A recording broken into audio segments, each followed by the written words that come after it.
Bonjour et bienvenue sur notre chaîne YouTube Best Branding News. Aujourd'hui, nous allons continuer de parler des influenceurs. Dans cette deuxième partie, comme promis la semaine dernière, je vais vous présenter quelles sont les techniques pour devenir influenceur, quels sont les styles de communication les plus populaires et quelles sont les niches d'activité en 2024. Si vous rêvez de devenir une personne influente sur les réseaux sociaux, vous êtes au bon endroit. Avant de commencer, n'oubliez pas de vous abonner à notre chaîne et d'activer la cloche de notification pour ne rien manquer de nos prochaines vidéos. Les éléments suivants s'adressent à tous les domaines d'activité confondus. Je vous propose donc de découvrir rapidement quelles sont les techniques, les étapes et surtout quelles sont les premières réflexions que vous devriez avoir avant de vous lancer. Comment devenir un influenceur visible? 1. Choisissez votre niche. Identifiez un domaine dans lequel vous avez une passion, une expertise ou un intérêt particulier. 2. Créez du contenu de qualité. Assurez-vous que votre contenu est original, engageant et apporte de la valeur à votre audience. 3. Concevez un style graphique. Je vous suggère d'utiliser des photos, des vidéos, des infographies ou tout autre format avec une cohérence du style tout en respectant les attentes et les goûts de votre niche. 4. Soyez actif sur les réseaux sociaux. Interagissez avec votre audience en répondant aux commentaires, en posant des questions et en encourageant l'engagement. 5. Collaborez avec d'autres influenceurs. J'avoue que ce n'est pas une tâche facile pour un débutant. Malgré tout, établir des partenariats avec d'autres influenceurs peut vous aider à accroître votre visibilité. 6. Utilisez les hashtags pertinents. Certains utilisateurs des réseaux sociaux s'abonnent spécifiquement à des hashtags de niche. C'est pour cette raison qu'il faut utiliser les hashtags pertinents dans vos publications pour augmenter la visibilité et permettre à d'autres utilisateurs de découvrir votre contenu. 7. Engagez-vous avec votre audience. Cela va créer une relation de confiance et d'authenticité avec votre communauté. 8.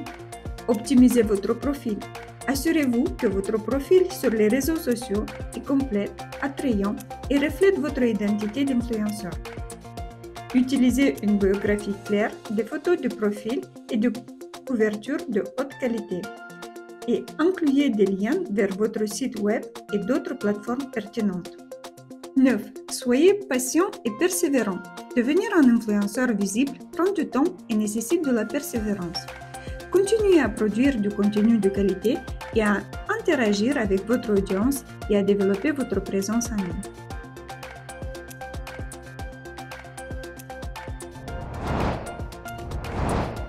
Aujourd'hui, je ne vais pas répéter les points basiques que j'avais expliqués encore et encore, que ce soit lors de rendez-vous clients, sur les réseaux sociaux ou pendant les formations. Non, aujourd'hui, je vais mettre l'accent sur d'autres aspects très importants qui font toute la différence, comme par exemple les créneaux horaires des publications et la fréquence des publications.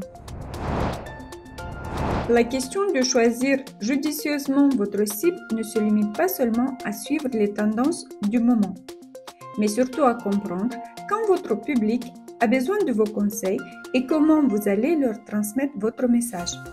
Voici la liste des créneaux à privilégier pour avoir du trafic et de l'engagement. Cette liste est présentée par Girafe Social Media. Ne vous étonnez pas si dans ce tableau vous ne trouvez pas le week-end comme le timing le plus intéressant. Depuis plus de 2 ans, les publications ont tellement submergé les réseaux sociaux en week-end qu'il n'est plus d'actualité de publier obligatoirement en week-end. Et n'oubliez pas que cela varie en fonction de votre niche d'activité.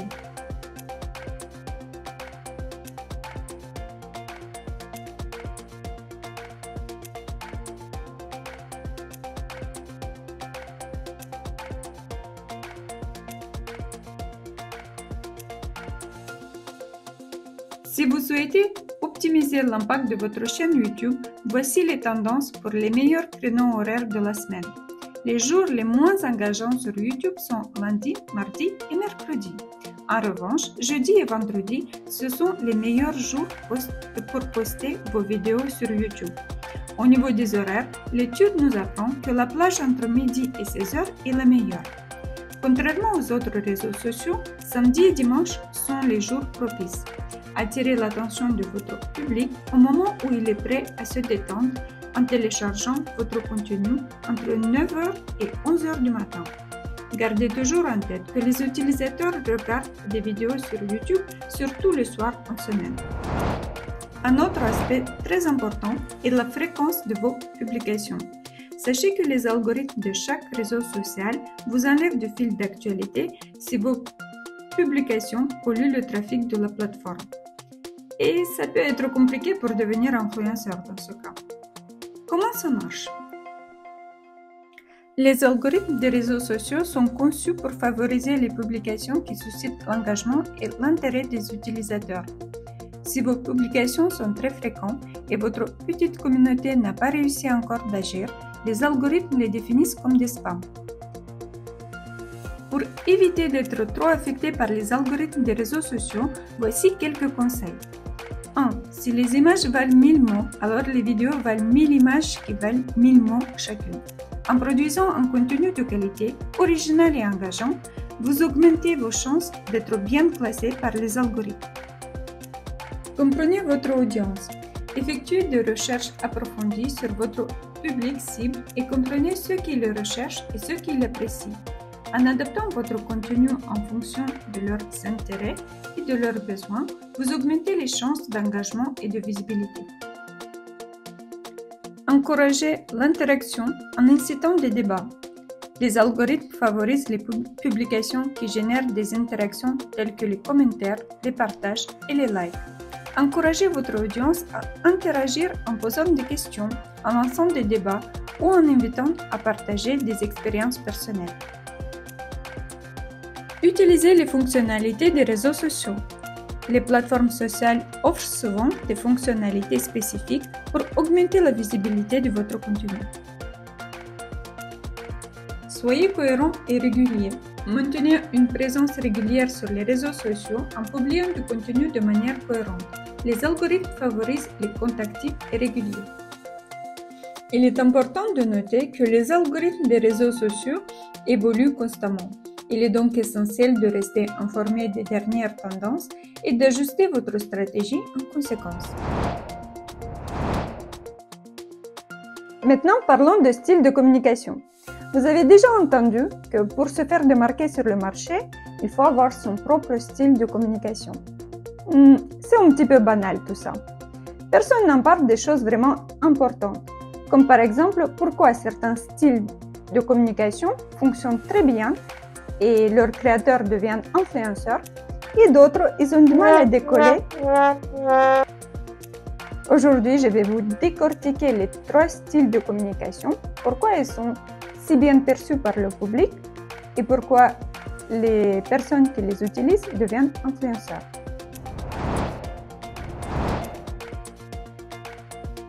Voici le premier style, le style comique. En tant que spécialiste de marketing, il est important de comprendre l'attrait des vidéos humoristiques sur les différentes plateformes afin de pouvoir créer du contenu engageant et divertissant. Il peut être utilisé absolument dans tous les domaines, même les plus sérieux, comme par exemple dans le domaine d'assurance, d'immobilier ou de finance. Dans ce style de communication, il faut utiliser l'humour, les jeux de mots, les blagues ou les situations comiques pour captiver l'attention du public et transmettre un message de manière légère et amusante. Il vise à susciter le rire, à créer une atmosphère détendue et à rendre le contenu plus mémorable. Ce style de communication peut être utilisé dans divers contextes, tels que la publicité, la présentation, les discours ou les interactions sociales. Cela rend le message plus attrayant et engageant. Lorsqu'une vidéo est vraiment drôle, les utilisateurs ont tendance à la partager massivement, ce qui peut générer une explosion considérable pour le créateur de contenu. Dans chaque domaine, il existe des situations sur lesquelles on peut rire, et dans chaque métier, il y a de petites anecdotes à raconter. J'insiste vraiment sur l'utilisation de ce style car l'humour est universel et transcende des barrières linguistiques et culturelles. Le style de communication suivant, j'appelle le style de communication wow. Pourquoi? Je vais vous expliquer tout de suite. Avant de commencer, n'oubliez pas de vous abonner à notre chaîne YouTube et d'activer la cloche de notification pour ne rien manquer de nos prochaines vidéos. C'est le style de communication souvent connu sur le nom avant-après. Il peut être également appelé le style de communication comparatif ou le style de communication transformationnel. Le contenu avant-après fonctionne très bien sur les réseaux sociaux pour plusieurs raisons. Tout d'abord, il permet de démontrer de manière visuelle et concrète les résultats obtenus grâce à un produit ou à un service. Les utilisateurs sont souvent attirés par les transformations et les améliorations visibles, ce qui peut susciter leur intérêt et leur curiosité. De plus, le contenu avant-après peut être très persuasif. En montrant les résultats tangibles obtenus par d'autres utilisateurs, il peut convaincre les prospects de l'efficacité d'un produit ou d'un service. Cela peut être particulièrement utile dans des domaines tels que la remise en forme, la beauté, la construction ou la décoration intérieure. Enfin, le contenu avant-après est souvent partageable. Les utilisateurs aiment partager des histoires de réussite et de transformation impressionnantes avec leur réseau, ce qui peut générer une exposition supplémentaire pour les créateurs de contenu. Et voici enfin le dernier style, mon préféré, celui que j'appelle le style de Charlie Chaplin. Qui aurait pu croire qu'à notre époque ce style serait si en vogue? Ça ne vous a pas échappé qu'en ce moment, les vidéos sans parole fonctionnent très bien sur les réseaux sociaux. Voici plusieurs raisons de ce succès. Tout d'abord, elles sont accessibles à un public international car elles ne dépendent pas de la langue ou de la compréhension verbale. Cela signifie qu'elles peuvent être comprises et appréciées par un large éventail de personnes, et ce qui augmente leur potentiel de partage et de viralité.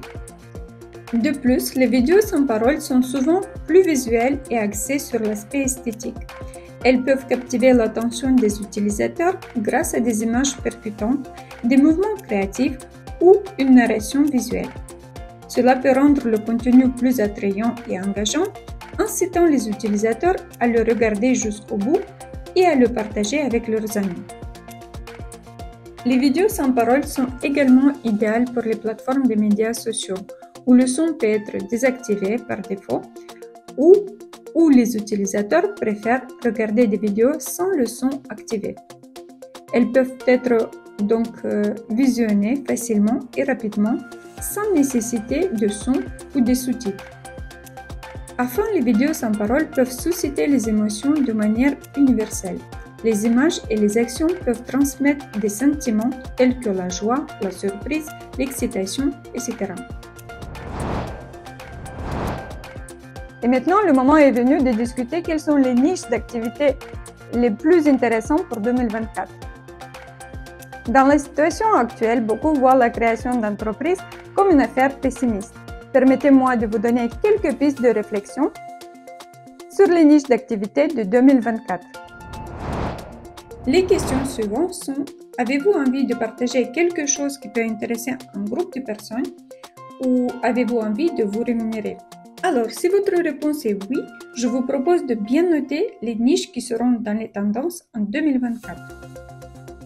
Mais avant de vous présenter les niches de 2024, j'aimerais préciser qu'est-ce que c'est qu'une niche. Une niche d'activité est un segment spécifique d'un marché de produits ou de services qui répond aux besoins d'une clientèle précise, mais souvent restreinte. En se positionnant sur une niche, un créateur de contenu peut se différencier de la concurrence et bénéficier d'une croissance plus rapide. Parfois, les passions les plus surprenantes sont les niches les plus recherchées. Moi, en tant que dirigeante d'agence de communication, lors de mes rendez-vous clients, j'entends régulièrement la phrase suivante: « Mon client peut être n'importe qui, car mes produits s'adressent à tout le monde. » Laissez-moi vous dire que c'est une très grave erreur. C'est également une erreur si le créateur de contenu croit qu'il peut s'adresser à un public large sans avoir une cible précise en tête. Pour devenir un influenceur, vous devez avoir une cible bien définie, l'âge, les intérêts, la situation civile, la localisation, etc. Une fois ceci clarifié, revenons maintenant aux niches de 2024. Et voici quelques niches qui pourraient être intéressantes pour devenir influenceur en 2024. 1. Dans la catégorie mode et beauté, vous pouvez vous spécialiser dans des sous-niches telles que la mode éthique, le maquillage naturel, le conseil de style pour une catégorie d'âge ou pour un style unisexe, fitness et bien-être. À partir de cette grande catégorie, il faut se concentrer sur les détails. Ici, vous pouvez partager des conseils d'entraînement pour des femmes enceintes, des recettes saines pour ceux qui souffrent du diabète ou des astuces de bien-être pour les personnes atteintes d'une maladie chronique. Le domaine de voyage est si vaste qu'il est important de partager des expériences de voyage inattendues. Par exemple, vous pouvez partager des expériences sur des hébergements insolites, inspirer un voyage dans une petite zone touristique ou toute autre expérience qui peut être inattendue.